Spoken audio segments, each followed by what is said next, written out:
Hey guys, welcome to MLG's IC Winter Open Tournament. I'm Nick Axivranis, joined by Megan Zagnet-Bow. How you doing today, Megan? I'm doing great. Super excited for this match. Hopefully we're going to see a little bit of a different outcome than last time. Hopefully. I'm not saying I'm rooting for any particular side or anything, but you know. Of course, the tournament we're talking about is the MLG IC Winter Open. This tournament takes place over about 8 weeks. The first 4 weeks are qualification tournaments. Every Sunday you can go ahead and play in these tournaments. Anyone can sign up. They're open to everyone. If you win the tournament, you get $500. It's $100 for every person on your team, $500 for the whole team. And of course, at the end of the first 4 weeks, you also score qualification points. The top 3 teams will go on to the grand finals, along with 1 team from a separate qualification tournament. The grand finals are competing for $5,000. So if you win every single tournament, you can end up getting a lot of money. Yeah, and not to mention, it's free to sign up and anybody can do it. So anybody who plays Infinite Crisis, anybody who's remotely interested in MOBAs, you know, it's possible to get a beta key regardless of if you're not in it yet. So just check it out, you know, and just have fun with your friends. And there are actually people on the forums too who are looking for teams like 100% of the time. So why not have a chance to just like win a bunch of money, right? That's right. I mean, it's free to play. All you have to do is go ahead and sign up. And of course, if we take a look at the brackets for today's tournament, we can see here that there's actually not that many teams signing up. So all you have to do is, you know, you sign up, you start playing at 2 p.m. Eastern on Sunday. You play for a couple hours. If you lose early, you didn't even use too much of your day, so you can go ahead and just play on the ladder yourself for some fun afterwards.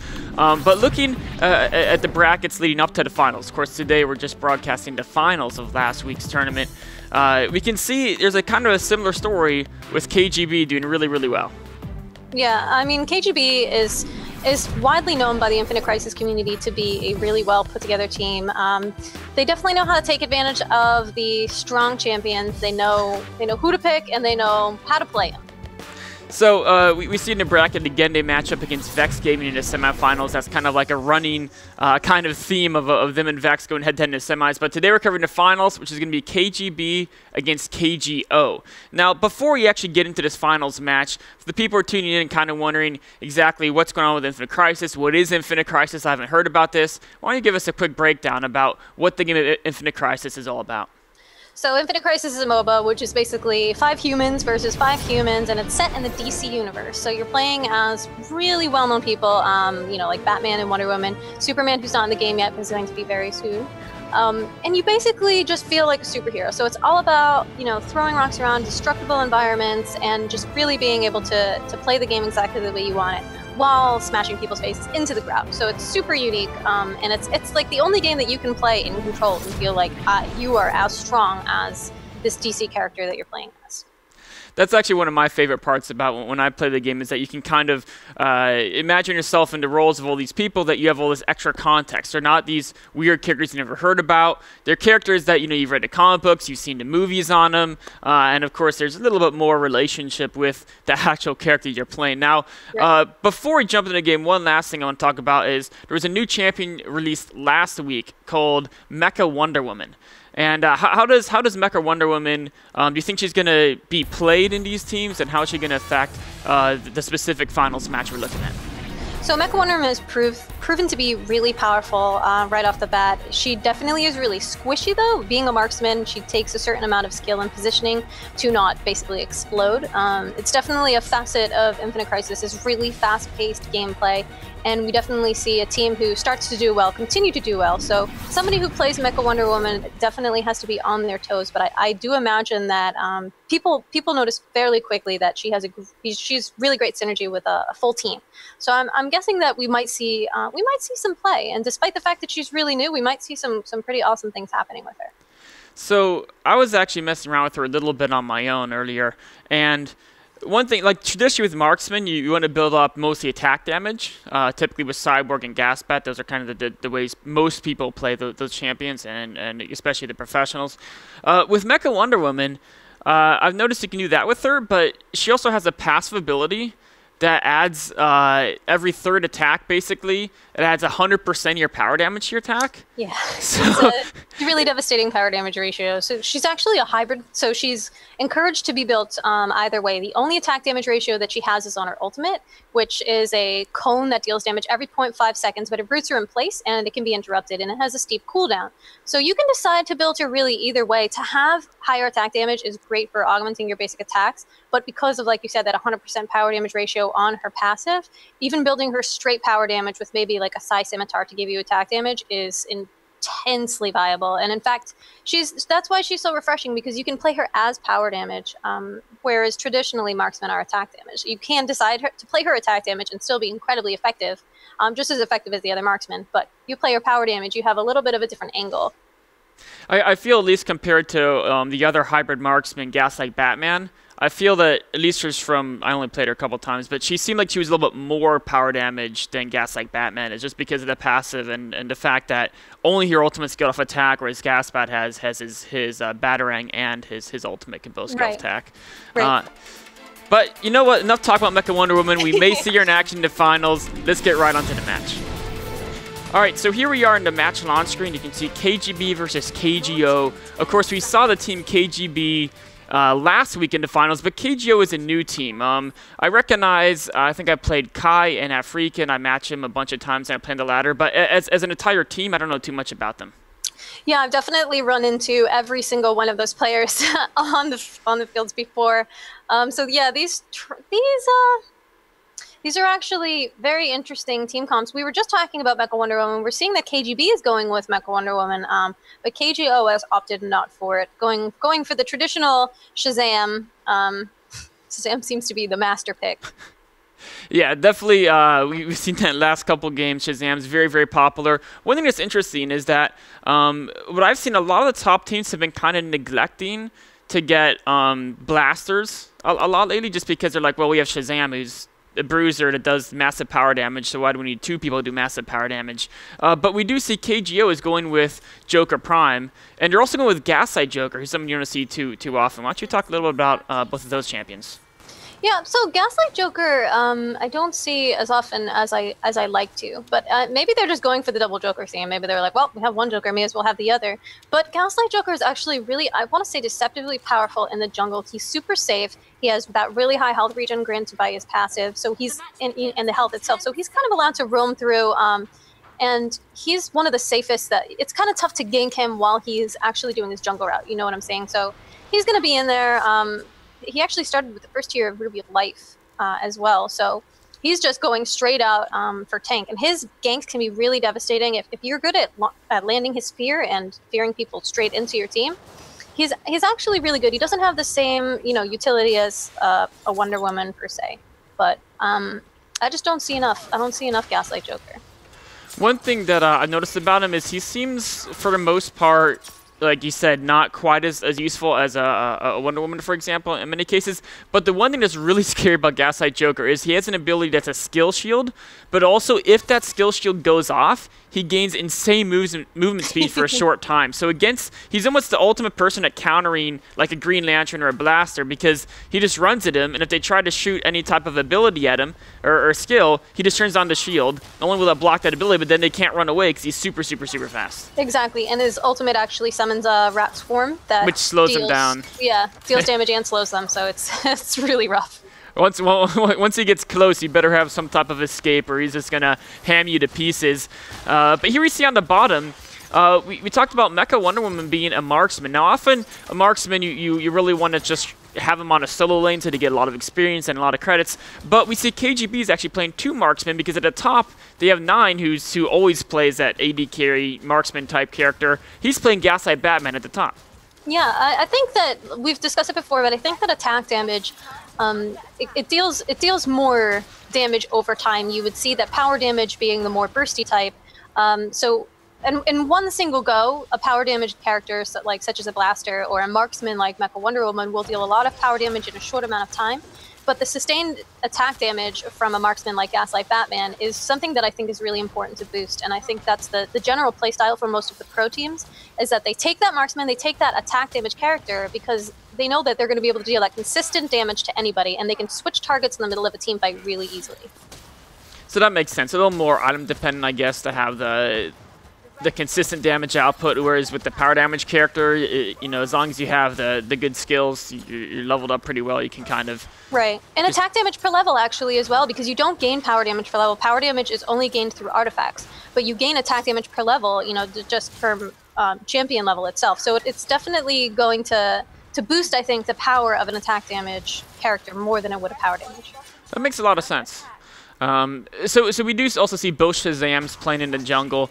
I think we've seen it in the past too. Shazam not super useful in the early laning stages. No real ability to harass without actually diving in there himself and exposing himself. So early on he's often in the jungle just trying to get some early levels. Meanwhile, we talked about how earlier I mentioned that Joker's not always super common now that Shazam's such a popular champion. But we do see Joker on the bottom, playing in the bottom lane. And I know you're a very experienced Joker player. What are some of Joker's strengths in this laning phase? So I actually think it's a really interesting choice to have Joker and Gaslight Joker. Gaslight Joker seems kind of like a strange support to have. He can soak up a lot of damage, but he can't really do any bullying because his ham has such a long cooldown. Granted, in synergy with Joker's Mr. Punchy, the micro stun on it might be great to just do sort of a quick attack, deal some damage, and get out, sort of maneuver. But Joker himself, Joker Prime, is always going to be fantastic in the laning phase because he has the micro stun, which is on a super low cooldown, the presence, which unleash these teeth that actually chase and prioritize enemy champions that will slow. So that could actually synergize well with Gaslight Joker if he can get the teeth on them. Ooh, well, it looks like they're actually being pushed back a bit. The Joker team not doing so well. The Joker Prime actually has to back away, and Tower's now taking damage from Mecha Wonder Woman, while Arcane Green Lantern's backing away a bit. And we can see kind of the power of Mecha Wonder Woman. She's able to just continually put damage on the enemy champions. And meanwhile, Shazam has to come in to help support the bottom lane until Joker gets back in. Yeah, Mecha Wonder Woman has a lot of pressure with her Glaive Storm. She fires 5 glaives that actually, they stop once they hit a drone, they stop once they hit any enemy, and it's actually consumed. But because of the reach on them and the rather large hitbox, it's actually, it's somewhat forgiving. You can throw it out a lot, and it actually applies one of those passive marks. So if she gets just 2 basic attacks off within the time that she's throwing her Q, she's going to deal that extra power damage from her passive as well. And you can see they're very confident pushing this lane forward a bit. They do have that camera up at the top.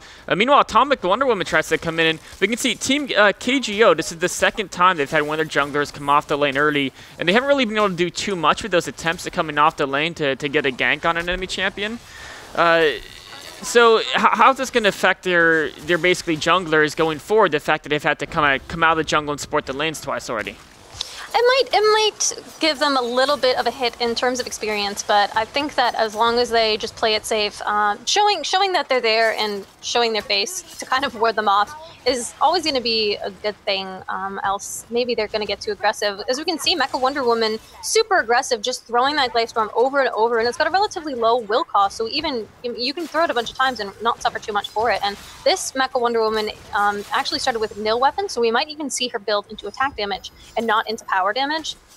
So I think that having your jungle presence is actually pretty important in terms of just trying to stop, say, KGB from doing what they're doing. Platypus actually going in a little bit too deep, but able to escape with that Construct Champion. There's the power of Gaslight Joker, super fast, but he didn't actually get to pop that in time, and KGB was able to turn it around, just literally turn around and instantly kill them.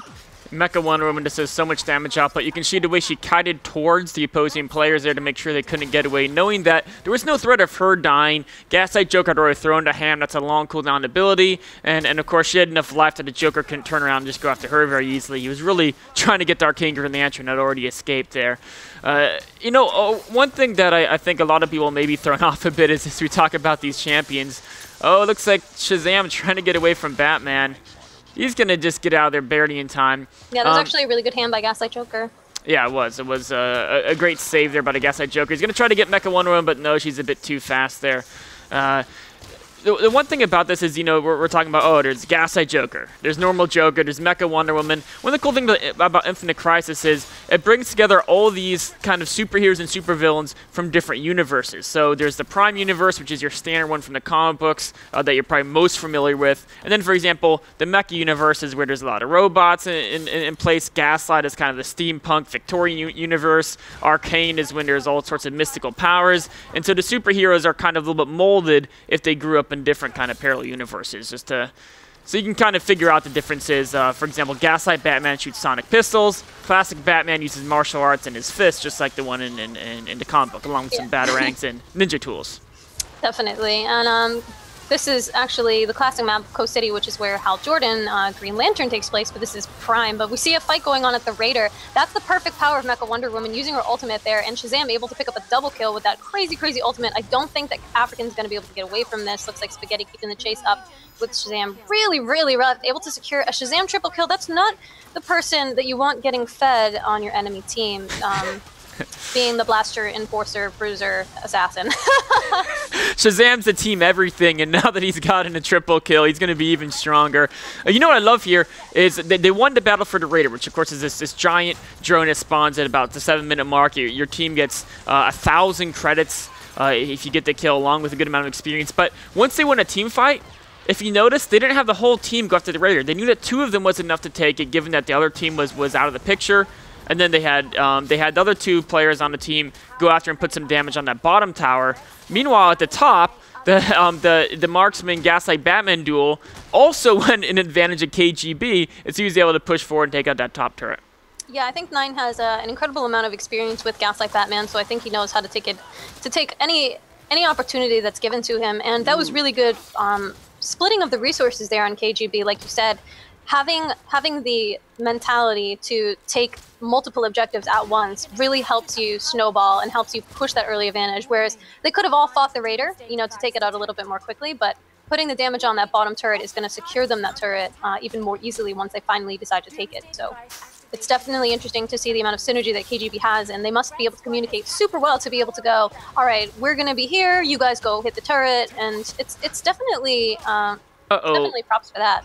Looks like Nine may have overextended. He put the camera down to give him a heads up, but it wasn't enough.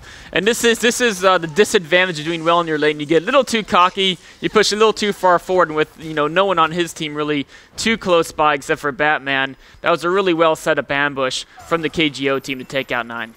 It's interesting, and it's important to note though that even though they secured that kill, besides getting credits for the assists and for the kill itself, they didn't actually secure any objectives. They stopped Nine from sort of pushing the turret, but other than that, they actually kind of abandoned, and they may have forsaken their bottom turret as a result, because they split all of their resources to go top and weren't able to do anything about it. They weren't fighting over a certain objective, so it's always good to get a kill, of course, for credit's sake, but it's not always necessarily the best choice. I would argue that maybe it would have been more important to have them in position for this bottom lane here, to ward off the assault that's going on for the bottom lane, and then push back in the bottom lane. I wonder if that would have been a little bit of a better choice than ganking Nine, because, I mean, yeah, sure, Nine died, but look, he's back up already. He's like, I'm going back to push this lane, I don't care. Oh, and look at this, a gank for a gank. This time it's Batman coming in from the back. Can they secure the kill? No, it looks like I don't think they can, and that was a nice escape there. Batman didn't quite have the same stunts. He definitely, you can tell about, was it 2-3 weeks ago, he did receive a little bit of a nerf. He's still quite a strong champion, but not able to insta-kill whoever he wants anymore. Yeah, he's taken a little bit of a hit because he's supposed to be a bruiser, but he was almost able to assassinate given the amount of damage that he did, and it looks like they're definitely going to take that bottom turret once again. So they have 3 in the bot lane against 3, but they are at a little bit of a disadvantage. Shazam going in. Shazam already had that triple kill. Perfect setup for the Mecha Wonder Woman ultimate, able to take the enemy Shazam out instantly. That's a really devastating combo that they have set up there. You definitely want to make sure that when Mecha Wonder Woman uses her ultimate, you try to get out of it, because every 0.5 seconds you're taking a massive amount of damage.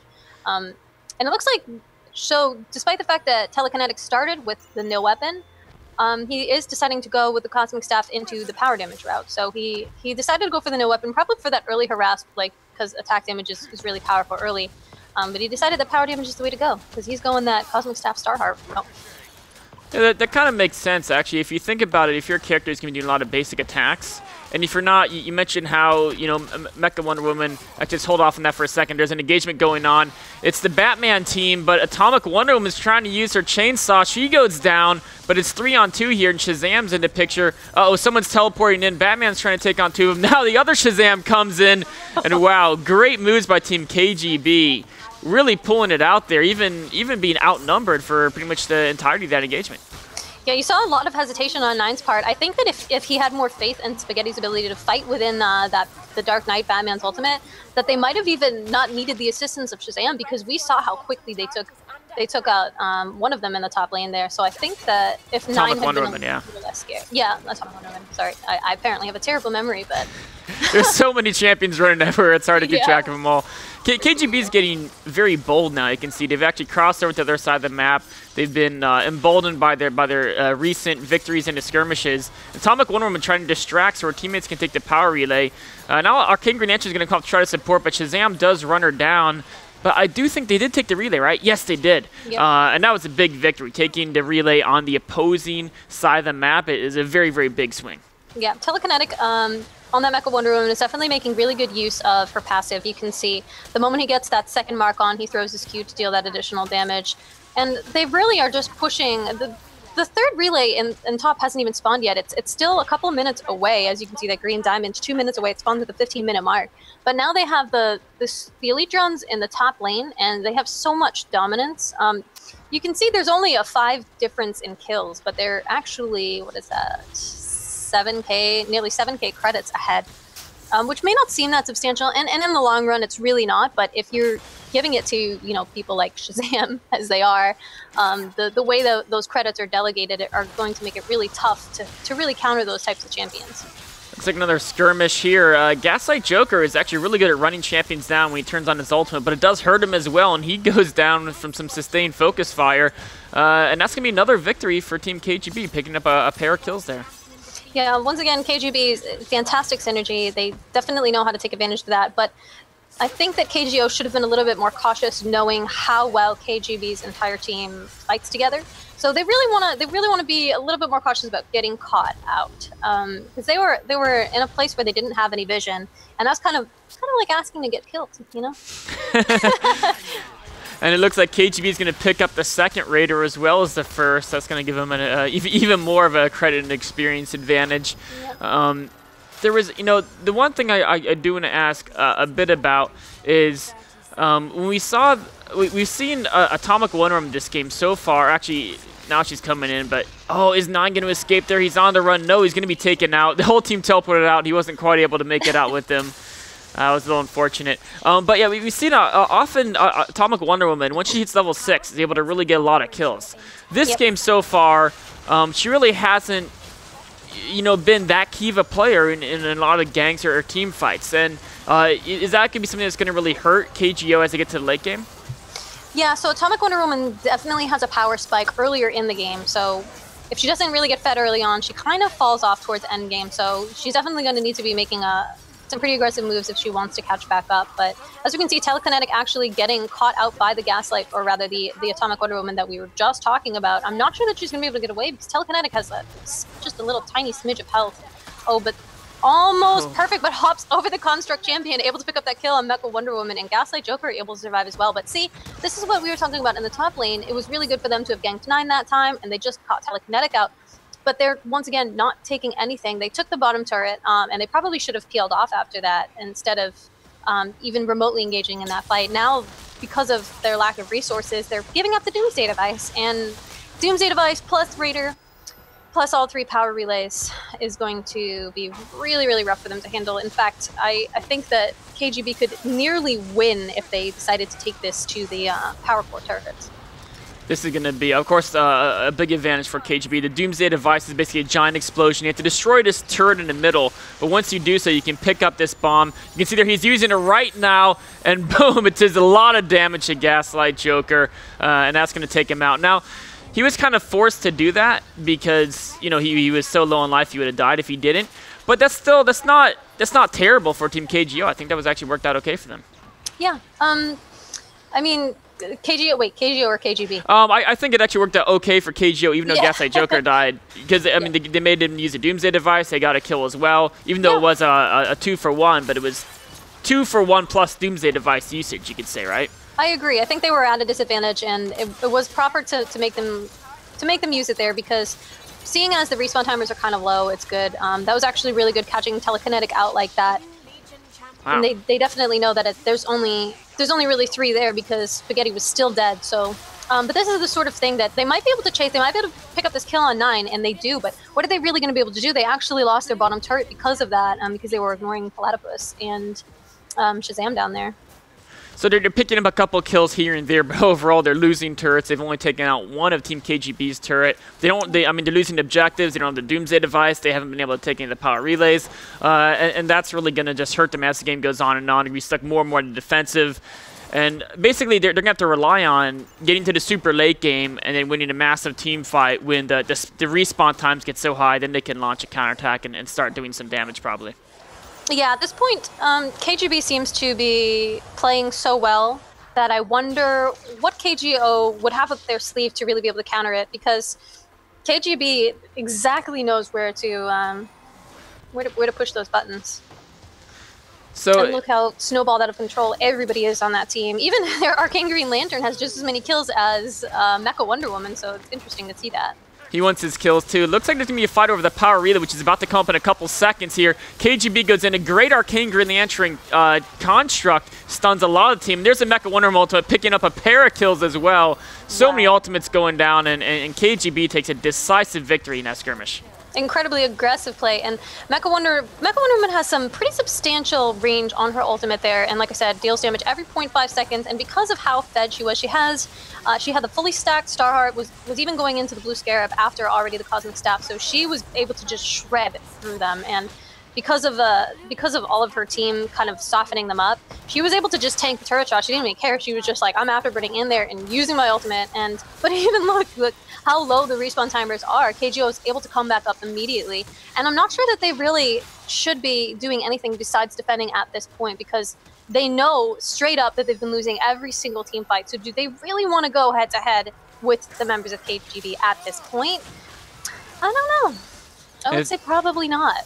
It's a tough proposition. You know, I think one thing that's been hurting him in the team fights is that, you know, their Joker is the only person who really has I guess Shazam if he's fed, but who has one of those ultimates that can really just take out a whole team. You know, the Gaslight Batman ultimate can hit a bunch of people, but doesn't have quite the same damage and more has the range. Atomic Wonder Woman, she's really just taking out a single target. Same thing with Gaslight Joker. You can scare people around or take out a single target, but basically with their Shazam not able to really get the insane kills, it's really on their Joker to just do the giant disruption with the ultimate, whereas Team KGB, we've seen the Mecha Wonder Woman's ultimate has been so effective, and that one is kind of basically the equivalent of the Joker ultimate, I guess you could say, on either side, but it seems like her ultimate's proven more effective so far in these engagements. Yeah, absolutely, and I think that the team comp synergizes really well there. Once again, African picking up that kill on Mecha Wonder Woman there, but I mean, really, what is he going to do?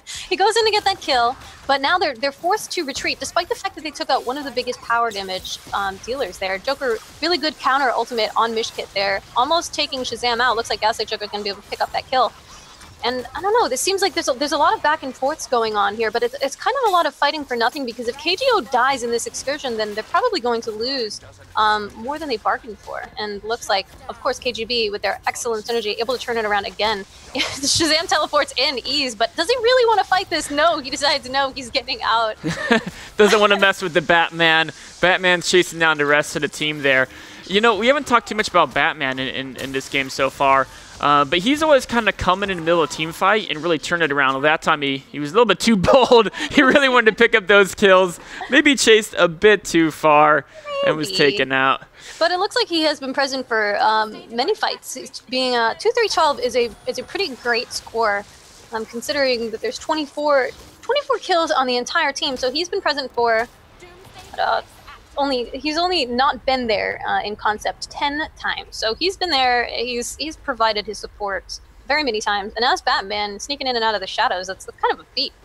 Yeah, it's interesting. He's playing it he's like more the assassin on a team. If you look at this, there's no Atomic Wonder Woman. He's almost a similar thing. He doesn't have quite the same speed with her, or maybe quite the same initial burst, so probably pretty close to it. But he's a little tougher. He has his ultimate, can put shadows down and mess around with people.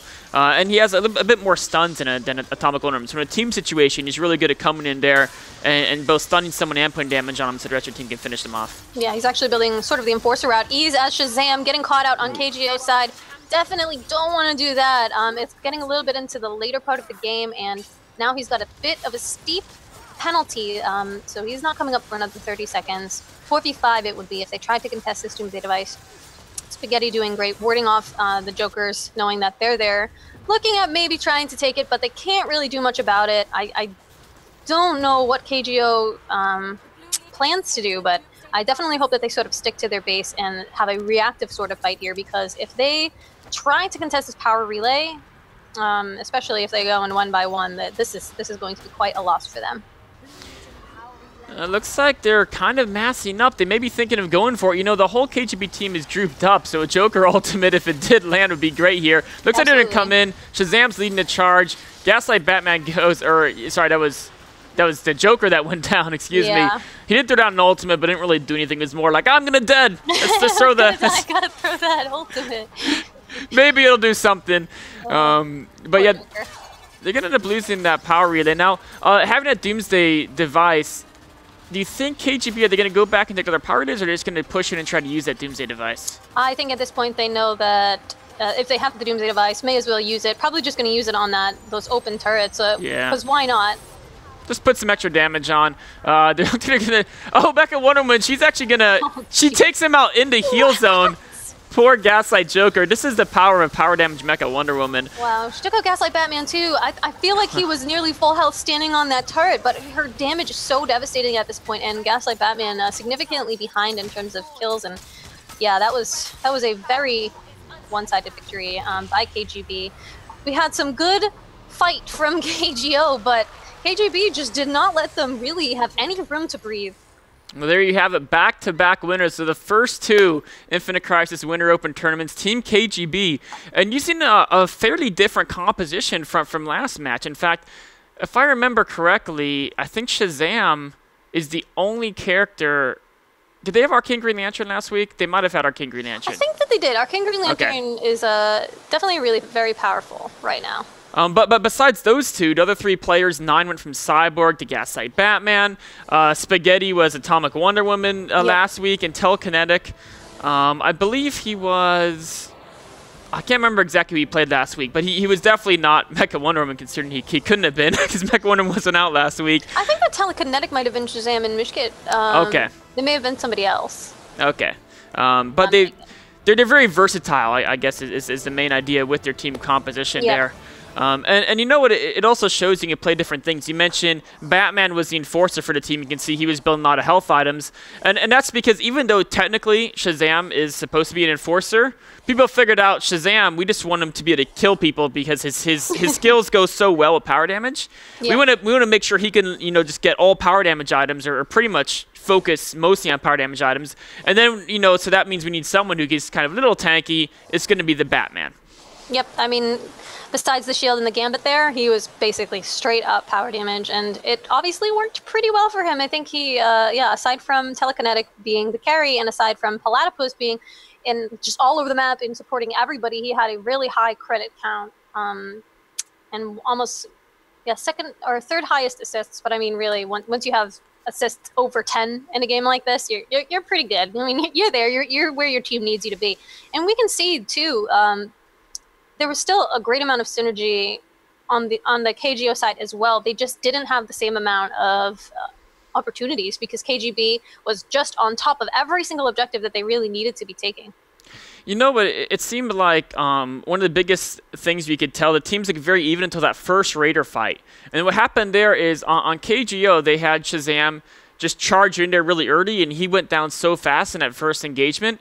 And then it seemed like KGB, they were a little bit, you know, they're a very aggressive team, but they usually make sure that they wouldn't basically charge in too far ahead unless other teams already damaged or unless they've already used their skills, Right. or unless if someone's charging ahead, it's going to be Batman, someone who they're like, all right, it's fine if you take the damage and die, but we need Shazam to actually stay throughout the engagement because he's the guy who, every time he toggles, I believe it's his W, he basically will unleash a lightning bolt that kills all the gods pretty much, let alone mortals, like these heroes on the other side.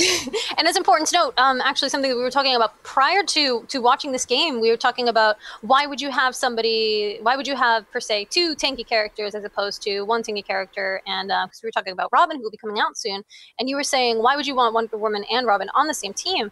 And actually, if you take a look at KGO, they only had 1 person who was able to be an enforcer, which was Gaslight Joker, and like we said in the beginning of the match, he doesn't have the same amount of utility as, say, Wonder Woman does, but they had Spaghetti and Platypus both building a lot of health, nearly more into the enforcer route, and of course Spaghetti does have the Spear of Destiny, and he does have Deathstroke's Claymore, so he was doing a fair bit of damage, but you can see he was more of an enforcer than he was anything else. He wasn't going for the kills, he was getting more assists. So having somebody who can peel for the marksman or the blasters in your team, the people who are going to go down quickly, can help a lot more, because like you said in that Raider exchange, when Ease went in and died really quickly, Yeah.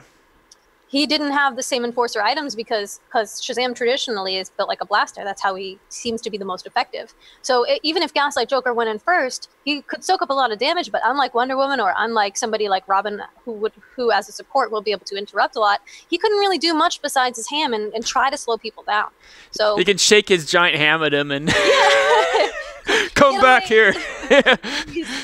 But other than that, I mean, with the slow from his ultimate, he does a lot. He's really good at locking a single target down and just going no and kind of bullying them away from a fight. But somebody like Robin or Wonder Woman would be really disruptive. And if they had, say, traded out Shazam, considering they already had a blaster, if they traded out Shazam for that, I think they might have had a little bit more aggression. They might have had a little bit more leeway in that Raider fight, so they might have been able to at least contest it, if not, push them back and kind of come back later. But I think KGB sort of knew where they were at. I think they've had many a Raider fight under their belt, so I think that they kind of just knew that they were going to catch somebody out. Somebody was going to go for it, and it wasn't going to be them. So. Yeah, I mean, KGB is just such a convincing team. But remember, if you guys think, hey, they look good, but I think we're better, or I think we're good enough, why not give it a shot? The tournament is open to everyone. It's every Sunday. Go ahead, you can sign up if you go to mlg.tv/ICWinnerOpen. All you have to do is find 4 friends, make a team on the website, sign up. Again, it's free. It doesn't take too long. You can see there the games don't last hours. I mean, maybe one would if people are all super evenly matched. At most, and you don't usually see matches go that long. I think the average match length, I would guess, somewhere around 30-35 minutes for kind of an even match. Of course, it is entirely possible that if you somehow kill each other's drones without taking any objectives forever, it could go to like an hour, but it probably won't do that. And you can see there it's all action. There's a lot of excitement. There's a lot of objectives on the map. It's a really fun game. I love playing it myself, and I encourage you guys to give it a shot. Again, the tournaments are going to be every Sunday, and then of course tune in every Saturday, just like today, and you can catch up on all tournament action. And later in January, we'll get to those grand finals where you can see if there's any team that can rival KGB, because so far KGB's look pretty much unstoppable. I know you know some of the other teams who play in this, Megan. Do you think there's any teams who can give KGB a great match? Well, I mean, I talk to them, like so you don't want to throw people under the bus, is what you're saying? Yeah, not even that. I just don't want to say that there's any specific team, because then if I don't say a team's name, they're going to be like, oh, and they're going to give me crap and be like, you don't think we can fight KGB? But I think that there are a bunch of teams that can give KGB a run for the money, if not beat them. But I think that a lot of people respect KGB, so they're going to need to try a little hard, which you should if you're in a tournament. You should try a little hard. I mean, it's $500, right? Just for the weekly one, and then also you get the points where you can win the $5,000 later down the road. I mean, this is real money. It's like real money. So it's definitely really fun, and it's totally free. Like, you literally lose nothing but a little bit of time, and you should have fun when you're doing it, because it's just for fun and a little bit of bragging rights when you get to win. Yeah. Awesome. Well, I think that's it for this week. Thank you for joining me, Megan, as always. And again, guys, we'll be back next Saturday for more IC Winter Open action. And again, if you don't play in a tournament, every Sunday at 2 p.m. is when a tournament starts. Sign up at mlg.tv/IC Winter Open. See you later.